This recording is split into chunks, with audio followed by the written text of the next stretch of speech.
Let's continue our discussion on youth unemployment, and our guests who are with us, Gugu Mjadu, who is the spokesperson for the Entrepreneur of the Year competition, and Tebogo Moalusi, who is the Industrial Relations Director at Workforce Staffing. Thank you again, both of you, for being with us. This Entrepreneur of the Year competition, let's talk a bit more about this, because obviously it's a big competition, and entrepreneurs are things that we're trying to encourage here in South Africa as well. What do you look for? What makes a good entrepreneur?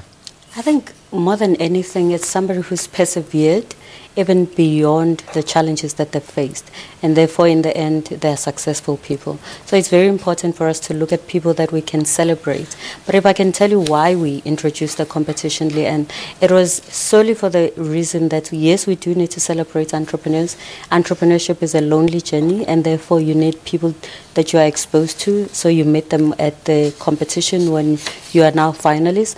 But the important thing is, when we celebrate entrepreneurs, it's been proven that you encourage other people to actually look at entrepreneurship as a possibility for themselves. So when you say, here is a successful entrepreneur, a young person looking at them says, oh, it is possible. This is where they started, and therefore I can also go on this journey of entrepreneurship. That's the reason for it. But we look at anyone who's starting out, emerging, and somebody who's been around and is making over 50 million rands in terms of turnover. I mean, I know it's the competition, the actual competition. I think entries have closed now. We have closed, yes. We are now in the process of just going through the entries. Great. And we'll announce the winners in September. Brilliant. And if you want to, just for future reference, I know there's a website. I just came across it. EOY.co.za. Okay, entrepreneuroftheyear.co.za. Yes. So go out there, have a look at that. The cost, however, of starting up a business, of being an entrepreneur, it's not for free. You know, that's also a big issue, and access to funding. It is definitely not an easy thing to do, but I think you need to be passionate about what you're looking for and know the industry that you're going in, and therefore look at financiers that can provide finance to you. But you can start a business without money necessarily. Some people have started businesses with loans from families. Other people have started businesses with loans from friends. I think the key is that you have to know that sometimes you have to start small for it to grow incrementally until it is what you are envisioning for yourself. So I think people should not be deterred by the cost of starting a business, but look at where can I get a grant, for instance. I think on Saturday I saw the NYDA on your platform here, and I thought, yes, this is where young people can get a grant, but they need to know what is required for them to get a grant, and they need to push where they are told that you don't qualify for the grant. They need to find out, why don't I qualify, so that they can see where they can improve. I think it's a lesson that you can apply in any financier. When a financier says to you, you are not approved for a loan, you need to find out, why am I not approved, and so that I can improve myself and be able to qualify in the future. I want to also address the issue of, and Tebogo, perhaps you can help us out here. I mean, we're looking at approximately 6 million young people that are unemployed, of the youth. A lot of these youth don't even have a matric, though. And that's the reality, is as they drop out, they don't have a matric, and then they feel that, you know, there's no hope for them. Whereas skills, there's a huge skills shortage, and for artisans and vocational training, skills development, things where you use your hands. I mean, these are the things that we need here in South Africa, and yet it doesn't seem to appeal to the youth. How do we change that mindset? You know, I think it's just creating the platform for them, all right? So, for example, for us, we're a TES. We employ around about 35,000 people, and 35% are youth. What we found to be beneficial is that we kind of hold their hand, because, I mean, our business is not necessarily in terms of building bridges and so forth. Our business is people.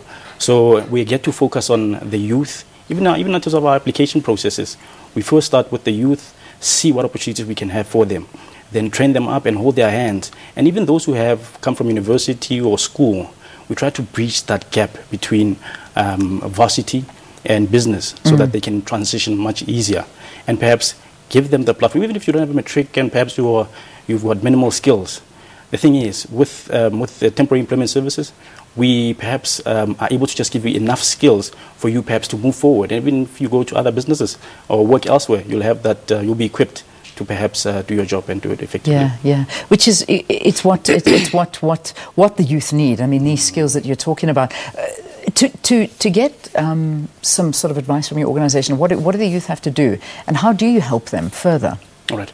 So if you are in terms of the youth, it's important that you get yourself out there. Bring your CVs and don't be afraid. You don't have to be trick. Doesn't mean it's over. You can apply not only within workforce staff, and there's other businesses as well.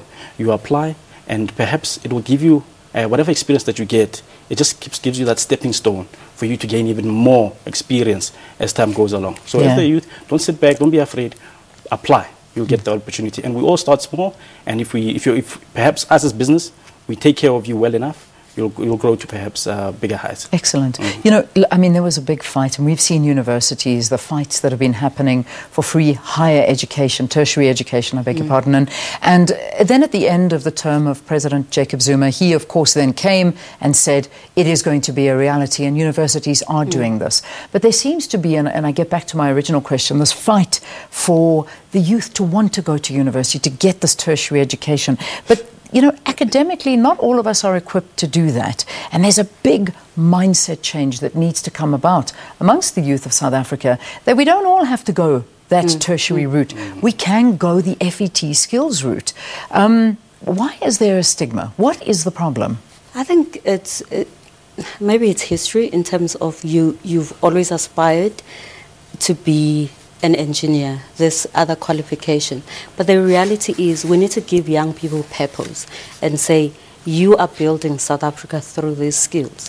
And municipalities depend on your skills to be able to deliver services to the people. So it's very important that, for me, I think there's a lot of infrastructural challenges that we face at municipalities that could easily use young people with no skills or limited skills, because those are the skills that you need to build a house, to do plumbing, to actually put electricity in a house, and you can work under a person as an artisan. So you go to an FET college for that. So I think we need to expose them that it's something that's going to build South Africa and make us successful. It is. But it also something that is contributing to your skills. If you look at research, I think young people do need to do research and find out how much plumbers, for instance, make it in terms of money.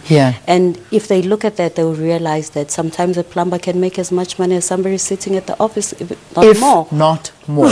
And that's the reality. They can make more. And the thing is that I think investigate, do your homework and find out what is lacking here in South Africa. Fill that gap and make a fortune. I make it sound easy, but people aren't doing that. The other issue, and I do hope, I know we don't have time to discuss it now, but I also feel very strongly that the education system here in South Africa is failing our youth as well, and that needs to improve dramatically. But I thank you so much for joining us here on the program. I hope you've given our youth out there some food for thought. Gugu Mjadu, who is the spokesperson for the Entrepreneur of the Year competition, you know the details. Please do visit that website, find out a little bit more. And Tebogo Moalusi, who is the Industrial Relations Director at Workforce Staffing, talking to us about this pertinent youth unemployment issues. Thank you again.